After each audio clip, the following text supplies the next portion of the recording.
jumpa balik ayah aku ni masa umur aku 17 ambil SPM. Aku ingat lagi benda tu. Jadi aku pergi rumah dia, bagi salam, seorang lelaki keluar. Itulah aku tengok, oh ini ayah aku. Ini ayah aku.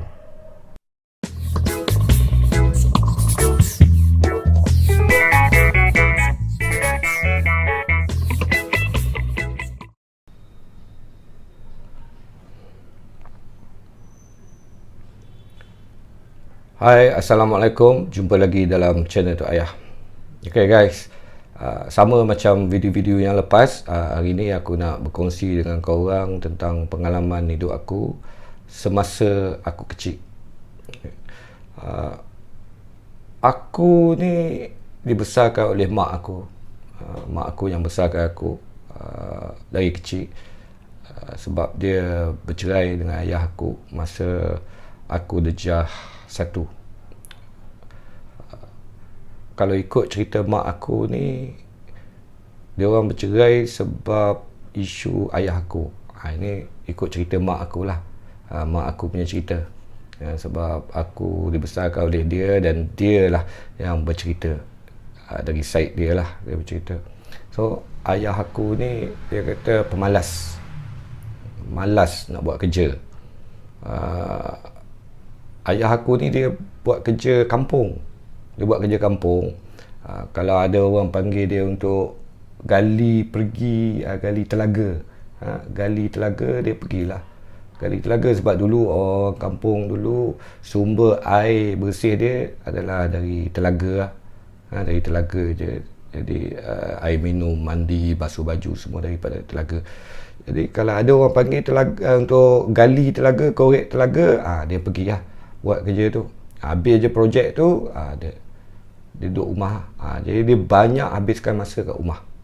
Kalau ada orang panggil dia untuk pergi bersihkan kebun orang, dia pergi bersihkan kebun orang. So dia tak ada kerja tetap. Ada kalau ikut cerita mak aku tu, ada orang offer dia untuk kerja dekat kebun sayur ni. Cina ni panggil dia untuk jadi mandor. Jadi mandor ni macam kerja penyelia. Jadi dia hanya buat kerja-kerja seliaan kat situ. Tapi dia pergi sehari, lepas tu esok dia tak nak pergi lagi dah. Dia tak boleh. Aku rasa dia macam dekat lah dengan jiwa aku. Dengan ayah aku ni, dengan jiwa aku pun sama. Aku nak buat kerja yang aku suka je. Kerja yang tak suka ni jadi tak nak buat kerja yang aku nak buat. So hidup tak berapa senang. Jadi memang susah lah. Memang family yang orang kampung yang miskin, susah. Duduk di rumah mak ayah aku, kira tok lah, aku panggil tok. Kira ni side ayah aku. Jadi menumpang duduk rumah tok. Kalau ikut cerita mak aku lagi, dia orang tak pernah pun macam bergaduh besar lah. Sepanjang perkahwinan dia orang tu, kalau ikut kata mak, ayah tak pernah pun naik tangan. Maknanya tak ada pun nak tampar ke, tak pernah naik tangan lah. Kalau bergaduh pun macam bertengkar mulut macam tu je. Tapi malam yang mak aku diceraikan tu, kalau ikut cerita mak aku, ayah aku tampar dia, lempang dia. Sebab mak aku duk ungkit pasal kerja lah, pasal ni apa semua. Kemudian tok aku masuk campur. Dia backup ayah aku lah. Backup ayah aku. Jadi bila dia backup ayah aku, so mak aku macam salahkan tok aku lah. Dia kata ayah aku ni jadi malas sebab cara tok aku ni treat ayah aku. So bila mak aku ni melawan cakap tok mak kepada ayah aku ni, jadi ayah aku jadi macam lepaskan lah, maknanya tampar lah, lempang mak aku. Lepas tu tok aku suruh ayah aku ceraikan mak aku. So bercerai lah malam tu. Diceraikan, mak aku diceraikan malam tu. Jadi malam tu juga kami kena keluar rumah. Mak aku kata semua kain baju semua dikeluarkan. dari gubuk, keluar kami semua keluarlah malam tu. Mak aku, aku, kakak atas aku dan abang aku ni. Kami ada 5 beradik. So yang duduk dengan mak aku ni 3 beradik je. Yang malam tu yang ikut keluar rumah tu 3 beradik. Yang lagi 2 beradik, kakak sulung aku dengan abang yang nombor 2 tu, dia orang tak ada kat rumah. Kakak sulung aku duduk rumah mak teh aku, mak saudara aku kat Terengganu. Abang aku pula duduk di sekolah asrama dia belajar di MRSM. So Maktab Rendah Saimara, dia belajar kat sana. Yang duduk kat rumah tu ada tiga orang je lah. Malam tu kita keluar lah, kena keluar juga malam tu juga, keluar rumah tak tahu nak pergi mana. Mak aku kata time tu, jadi nak tidur malam tak tahu nak pergi mana, jumpa kandang lembu yang dah ditinggalkan. So ada bumbung kan, apa semualah. So masuk berteduh kat situ sebab hujan. Dia kata hujan malam tu malam yang kena keluar tu, hujan turun. Dia macam cerita Hindustan lah, cerita Hindustan, hujan turun apa semua. So pergi cari tempat berteduh, jumpa kandang lembu, tidur kat dalam tu, tunggu esok pagi. Esok pagi tu aku tak tahu macam mana mak aku kontak Mak Lang aku, adik dia yang duduk kat Pekan Kanga. So dia datang bawa lori. Ingat aku lori, aku ingat lagi tu. Aku ingat memori aku macam ingat lupa, macam ada aku naik lori. Naik lori pergi balik ke Pekan Kanga dan stay duduk di rumah Mak Lang aku, adik mak aku ni. Duduk sementara kat situ. Jadi kami semua duduk situ lah sekejap.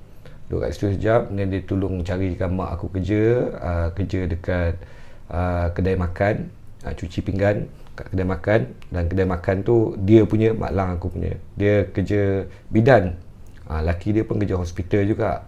So samping tu dia orang buat side business lah, dia orang ada kedai makan juga. So kerja kat situ. Aku tak pasti itu kedai makan bilik dia ataupun kedai makan adik-beradik yang lain yang ada relate, tak pasti. Tapi kerja kat situ lah. So lepas mak aku kerja kat situ, kami pindah pergi duduk di Kampung Bakau. Duduk di Kampung Bakau. Lepas tu sewa rumah kat Kampung Bakau tu, tapi dalam RM50 kot sebulan sewa waktu tu rumah tu. Dapat, mak aku juga lepas tu dapat bantuan Jabatan Kebajikan Masyarakat. So duit Jabatan Kebajikan Masyarakat, tak ingat berapa dah, 150 macam tu, tak pasti. So dapat duit tu dengan duit kerja sikit, bolehlah duduk kat situ. Tapi masalahnya balik pada akulah, anak-anak dia apa semua yang agak terbiar, kita orang agak terbiar. Sebab mak aku dia kerja dari pagi sampai malam. Dia kerja, jadi tak ada masa. Dan mak aku juga lepas dia kerja kedai makan tu, dia ada buat kerja-kerja lain juga, maknanya untuk cari duit lebih. Dia basuh baju. Dulu tak ada laundry, tak ada apa, macam sekarang senang je pergi layan diri punya laundry ni, cuci baju apa semua. Dulu tak ada, jadi orang selalunya dia upah. Time tu juga tak ada lagi macam bibit-bibit dari Indonesia ke, dari Filipina ke, dari mana-mana ke yang datang bekerja kat sini. Dulu semua local lah, semua orang lokal tempatan untuk buat kerja-kerja. Even kerja buruh kontrak pun memang lokal. So mak aku kerja cuci baju lah. Dia ambil upah, ada 2 rumah 3 rumah tu, dia cuci rumah ni, selesai rumah ni pergi rumah ni. Samping kerja juga kedai makan ni apa semua. Dan ada satu peringkat tu dia ada kerja cuci bank juga. Bank Bumi Putra, saya ingat aku, kat Pekan Kanga. Dia kerja bersihkan bank, bila office tutup dia pergi cuci bank. Jadi banyaklah macam-macam kerja mak aku buat tu untuk besarkan kami semua ni. Dan ayah aku pula memang aku tak pernah jumpa dia dah. Lepas bercerai tu aku pun tak pernah lupa, aku tak pernah jumpa, dan aku pun dah lupa macam mana muka dia, look dia tak pernah datang jumpa, dia tak pernah bagi nafkah apa semua, tak ada. Ni orang dulu-dulu dia tak tahu pasal undang-undang apa semua, dia tak tahu. So aku duduk dengan mak aku lah, dan aku ada masa aku tolong mak aku pergi macam aku minat untuk menulis tu start waktu mak aku kerja bank tu, cuci bank tu. Jadi aku selalu ikut dia tolong dia, taklah tolong sangat budak-budak. So ikut yang aku suka pergi bank tu sebab dia ada typewriter buruk yang dia orang simpan macam kat store. Typewriter ni dah rosak.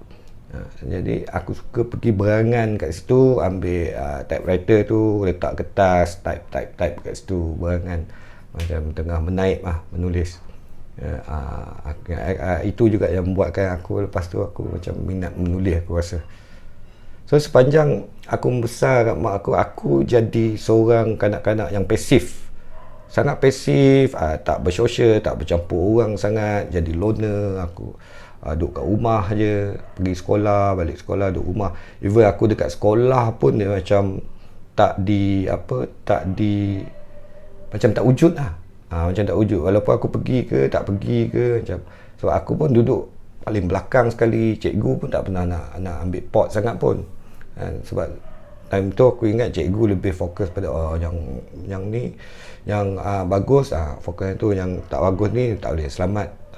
Kat situ juga bila aku besar aku nampak yang sistem education kita ni sebenarnya dia ada benda ni, maknanya pengagihan tu, maknanya ini tak apa, tak lepas belajar sampai darjah 6 je, lepas tu berhenti, dia jadi buat kerja-kerja, jadi kuli ke, buruh kontrak ke, jadi petani ke, jadi kerja-kerja buruh lah. So yang mana bijak-bijak pandai ni sikit, budak-budak yang pandai ni sikit akan lebih dapat tumpuan, akan lebih dapat pelajaran, dan dia orang akan melanjutkan pelajaran lebih tinggi, keluar boleh kerja-kerja yang profesional, masuk kerja kerajaan lah, pegawai lah, apa semua kan. Tapi bagi aku termasuk dalam kategori satu lagi. So ada kelas paling corot, duduk dalam kelas tu pula kalau exam pun memang dapat markah paling corot.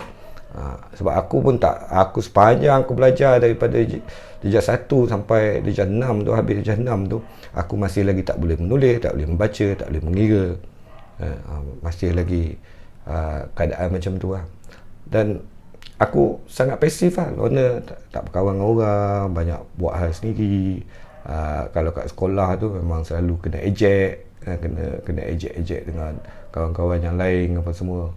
So tapi aku sedar yang bila aku tak banyak bercakap, aku banyak mendengar. Maknanya aku duduk, aku dengar, aku perhati, aku rasa itu juga yang mempengaruhi aku untuk jadi seorang pengkarya, masuk dalam bidang kesenian ni apa semua. Aku rasa sebab aku banyak melihat, aku banyak buat observation dari kecil lagi. Aku suka observe orang, tengok orang apa semua. Dan aku sedar juga yang aku sebenarnya tak cukup kasih sayang. Dan aku percaya juga ada antara korang kat luar yang lalui benda yang sama macam aku lalui ni juga.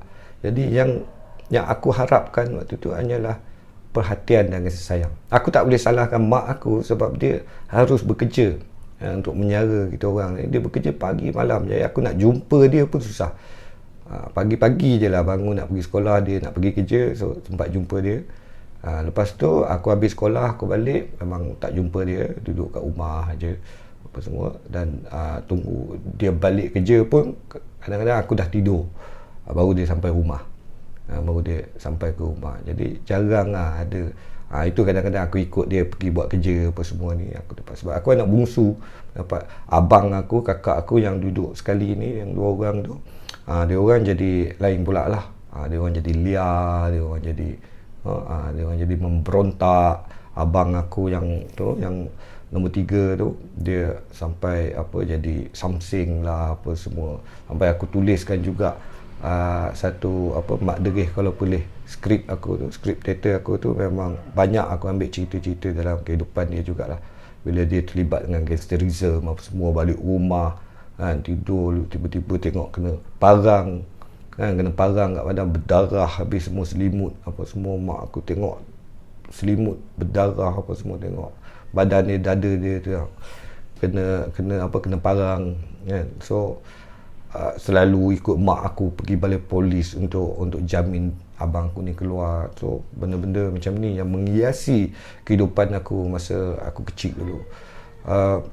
Dan aku percaya juga, bukan aku seorang, aku cerita ni bukan aku just nak berkongsi dengan korang cerita aku, dan aku percaya sekarang pun ada lagi orang yang melalui kehidupan yang macam tu, dan kehidupan yang macam ni adalah satu ketetapan. Orang kata ini perjalanan hidup kita, dan kita akan tempuh saja benda antara kita sedar atau tak.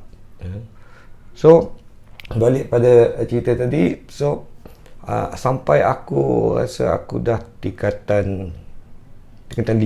Aku ingat lagi aku tingkatan 5 waktu tu nak ambil SPM. Jadi semua kawan-kawan aku sibuk pergi tuition lah apa semua, aku pun nak pergi tuition juga kan. Aku rasa macam aku nak pergi tuition juga. So aku cakap kat mak aku yang aku nak pergi tuition kan. Mak aku cakap tak ada duit nak pergi tuition, kau pergi minta dekat ayah kau. Dia kata ayah, aku pun tak tahu ayah aku duduk mana apa semua. So dia bagi tahu kau pergi sini kan, dia bagi alamat lah apa semua, macam mana cara nak pergi apa semua. So aku pun pergi lah, naik bas pergi. Waktu tu dia ayah aku duduk, sekarang pun masih duduk kat situ lagi, cuma rumah je beza, tapi masih tempat yang sama, di jalan kaki bukit lah, jalan Padang Besar. So aku pergi rumah dia, sampai itulah kali pertama aku jumpa ayah aku balik daripada Jas 1 yang dia bercerai. Waktu tu pun aku budak kecil lagi, yang ingat-ingat lupa. Kalau kau orang pun aku tanya Jas 1 dulu apa, ada benda-benda yang kau orang hilang dalam ingatan. Jadi aku pun macam jumpa balik ayah aku ni masa umur aku 17 ambil SPM. Aku ingat lagi benda tu. Jadi aku pergi rumah dia, bagi salam, seorang lelaki keluar. Itulah aku tengok, oh ini ayah aku, ini ayah aku. So lepas tu aku pun tak lama stay, aku terus sampai ke hajat aku yang aku yang aku ni, nak duit, nak bayar yuran, nak pergi nak ambil tuition apa semua. Ayah aku time tu bagi aku RM50. RM50 tak cukup pun. Waktu tu aku perlukan dalam, aku rasa aku perlukan dalam 150 macam tu kot, untuk semua subjek yang aku ambil lah, untuk yuran-yuran aku ni. Jadi RM50 tu macam tak cukup untuk aku waktu tu. So tapi aku ambil juga, so aku balik. Jadi itu pertama kali aku jumpa dia. Dan selepas tu aku tak pergi lagi jumpa dia sampailah aku dah besar, aku dah dewasa, aku dah bekerja apa semua, barulah aku pergi balik. Dan sampai sekarang pun masih lagi pergi jumpa ayah aku. Kalau aku balik je Perlis, aku mesti pergi jumpa dia. Tapi agak tak adalah macam rapat macam anak dengan ayah, sebab aku tak ada pengalaman tu. Jadi aku nak masuk tu agak janggal, agak aku tak tahu sebenarnya, aku tak tahu macam mana aku nak bawa diri aku untuk bersembang atau bercakap dengan seorang yang bernama ayah. Aku tak tahu. Dan itu juga kerisauan aku bila aku berkahwin dan aku ada anak. Macam mana aku nak jadi ayah, sebab aku tak pernah melalui pengalaman berayah. Ada ayah yang membesarkan apa semua.